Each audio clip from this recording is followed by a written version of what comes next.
ಇಂದು Valentine day. ನಗರದ ಪ್ರತಿ ಕಾರ್ನರ್ನಲ್ಲಿ ರೆಡ್ ಕಲರ್ ಬಲೂನ್ಸ್, ಇನ್ಸ್ಟಾಗ್ರಾಮ್ನಲ್ಲಿ ಕಪಲ್ಸ್ ಫೋಟೋ, ಫಾರ್ ಎವರ್ ಅನ್ನೋ captions, I am so lucky ಅನ್ನೋ ಸ್ಟೋರೀಸ್. ಕೆಲವರು ಇಂದು ಪ್ರಪೋಸ್ ಮಾಡಿರಬಹುದು, ಕೆಲವರು ತಮ್ಮ ಪ್ರೀತಿಯನ್ನು ಫೈನಲಿ ಹೇಳಿರಬಹುದು, ಯಾರೋ ಎಂದು ಐ ಲವ್ ಯು ಎಂದಿರಬಹುದು, ಮತ್ತಾರೋ ಐ ಲವ್ ಯು ಟು ಕೇಳಿರಬಹುದು. ಆದರೆ ಕೆಲವರು ಮಾತ್ರ ಇಂದು ಕೂಡ ಸ್ಟೇಟಸ್ ನೋಡಿಕೊಂಡು ಸೈಲೆಂಟಾಗಿ ಫೋನ್ ಸೈಡಿಗಿಟ್ಟಿರುತ್ತಾರೆ. ಕೆಲವರು ಮೆಸೇಜ್ ಟೈಪ್ ಮಾಡಿ ಮತ್ತೆ ಡಿಲೀಟ್ ಮಾಡಿರುತ್ತಾರೆ, ಡಿಸ್ಟರ್ಬ್ ಆಗಬಾರ್ದು ಅಂತ ಯೋಚಿಸುತ್ತಾರೆ. ಯಾರೋ ಒಬ್ಬರು ಇಂದು ಕೂಡ ಒಬ್ಬರ ಪ್ರೊಫೈಲ್ ಫೋಟೋ ಝೂಮ್ ಮಾಡಿ ನಿಶಬ್ದವಾಗಿ ಸ್ಮೈಲ್ ಮಾಡಿ ಅವರ ಹ್ಯಾಪಿ ಲೈಫ್ ನೋಡಿ ತಮ್ಮ ಮನಸ್ಸು ಕನ್ವಿನ್ಸ್ ಮಾಡಿಕೊಂಡಿರುತ್ತಾರೆ.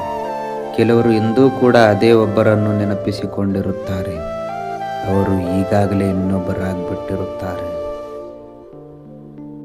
ವ್ಯಾಲೆಂಟೈನ್ ಡೇ ಅಂದರೆ ಕಪಲ್ಸ್ಗೆ ಅಷ್ಟೇ ಅಲ್ಲ, ಯಾರಿಗೂ ಹೇಳದ ಒಳಗೆ ನಿಜವಾದ ಪ್ರೀತಿ ಮಾಡ್ತಾ ಇರುವ ದಿನವೂ ಇದು.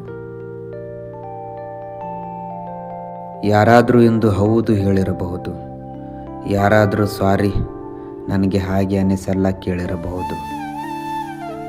ಆದರೆ ಕೇಳು, ನೀನು ಇಂದು ಒಂಟಿಯಾಗಿ ಫೀಲ್ ಮಾಡ್ತಿದ್ಯಾ ಅಂದರೆ ಅದರ ಅರ್ಥ ನಿನ್ನ ಪ್ರೀತಿಗೆ ಅರ್ಹನಲ್ಲ ಅಂದಲ್ಲ. ಕೆಲವೊಮ್ಮೆ ಸಮಯ ತಪ್ಪಿರುತ್ತೆ, ಕೆಲವೊಮ್ಮೆ ವ್ಯಕ್ತಿ ತಪ್ಪಿರುತ್ತಾನೆ, ಆದರೆ ನೀನು ತಪ್ಪಲ್ಲ. ಇಂದು ನಿನ್ನ ಪ್ರಪೋಸ್ ರಿಜೆಕ್ಟ್ ಆಗಿರಬಹುದು, ಆದರೆ ನಾಳೆ ಯಾರಾದರೂ ನಿನ್ನ ಎಷ್ಟೊಂದು ಪ್ರೀತಿಸುತ್ತಾರೆ ನನಗೆ ಡೌಟ್ ಬರೋದಿಲ್ಲ. ವ್ಯಾಲೆಂಟೈನ್ ಡೇ ಒಂದು ದಿನ ಮಾತ್ರ, ಆದರೆ ನಿಜವಾದ ಪ್ರೀತಿ ಒಂದು ದಿನಕ್ಕೆ ಸೀಮಿತವಲ್ಲ, ಒಬ್ಬರು ಸರಿ ವ್ಯಕ್ತಿಗೆ ಸೇರಿರಬಹುದು. ಮತ್ತೆ ನೆನಪಿಟ್ಟಿಕೋ, ಇಂದು ಒಂಟಿಯಾಗಿರುವವನೇ ನಾಳೆ ತುಂಬ ಲಾಯಲ್ ಪಾರ್ಟ್ನರ್ ಆಗುತ್ತಾನೆ. ಮತ್ತೆ ಕೆಲವರು ಅದಕ್ಕೆ ಅತಿಯಾಗಿ ಒಂದು ಸಣ್ಣ ಹೌದು ಸಿಕ್ಕಿರಬಹುದು, ಆ ಒಂದು ಹೌದು ಅವರ ಜೀವನದ ಅತಿ ಸುಂದರ ಕ್ಷಣ ಆಗಿರಬಹುದು. ಹಾಗಾಗಿ ಇಂದು ನಿನ್ನ ಜೊತೆ ಯಾರೂ ಇಲ್ಲ ಅಂದರೆ ದುಃಖ ಪಡಬೇಡ.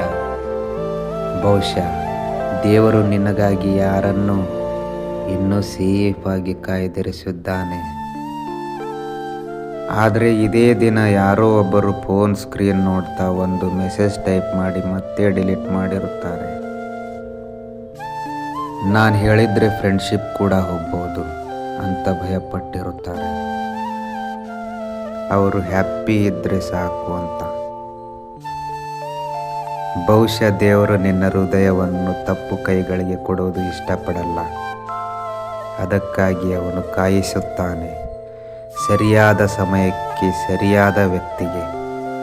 ಯಾಕೆಂದರೆ ನಿಜವಾದ ಪ್ರೀತಿ ತಡವಾಗಿ ಬರಬಹುದು, ಆದರೆ ತಪ್ಪಾಗಿ ಬರೋದಿಲ್ಲ.